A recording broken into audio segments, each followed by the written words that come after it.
अल्लाहुम्मा सल्ली अला मुहम्मदिन व आले मुहम्मद। तमाम हमद की तस्बीह है उस पाक ज़ात के लिए जिसने हर शय को अदद में गिन रखा है, और दरूद सलाम मोहम्मद व आले मोहम्मद अलैहिम सलाम पर जो हर शय के अदद को जानते हैं। मैं हरफ अदद का इल्म जफ़र का तालिब इल्म गुलफ़ाम अली हुसैनी आपसे मुखातिब हूँ, और आप देख रहे हैं फैज़ हुसैनी टीवी। गैबी अदाद निकालने का तरीका आज मैं आपको बताऊंगा। इल्म जफ़र में, इल्मुल अदाद में गैबी अदद क्या होता है और गैबी अदाद निकालने का तरीका क्या है। और याद रखें कि गैबी अदाद को मुस्तासला अदाद भी कहा जाता है।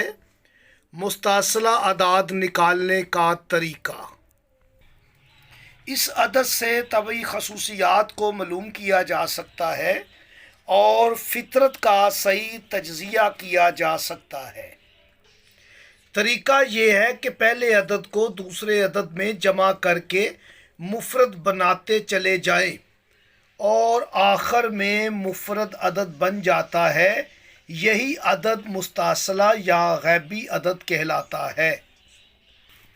मैं एक मिसाल से समझा देता हूँ ताकि हर कारी आसानी से समझ सके। जैसे ये अदाद है हमारे पास 1 2 3। अब इसका गैबी अदद निकालेंगे तो 1 में 2 जमा करेंगे। देखिए आप, 1 जमा 2 3, इसके नीचे 3 लिख देंगे। अब हम 2 में 3 जमा करेंगे, 2 जमा 3 5। ये आप देखें, 1 जमा 2 3, 2 जमा 3 5, 3 जमा 5 को ये देखिए आप, 3 जमा 5 8, यानी कि 123 का गैबी अदद 8 है। आप सब जानते हैं कि अलमदार करबला मौला हज़रत अब्बास अलैहिस्सलाम के अदाद 133 है। अब हम इसका अदद गैबी निकालते हैं, यानी कि मुस्तासला अदद और गैबी अदद क्या होगा। आप जमा कर लें, 1 जमा 3 4, 3 और 3 6, ये 46 46 का अदद बनेगा, जो कि वली का अदद है। आप देखें कि मौला अब्बास का जो हमने अदद निकाला वो 46 वली का अदद है। अब फिर आप इसे जमा कर लें तो 4 जमा 6, 4 जमा 6 10, 10 का अदद आता है, और 1 जमा 0 तो 1।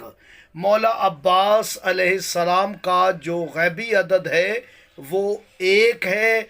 बहुत सारे असरार हैं, बहुत सारे राज हैं,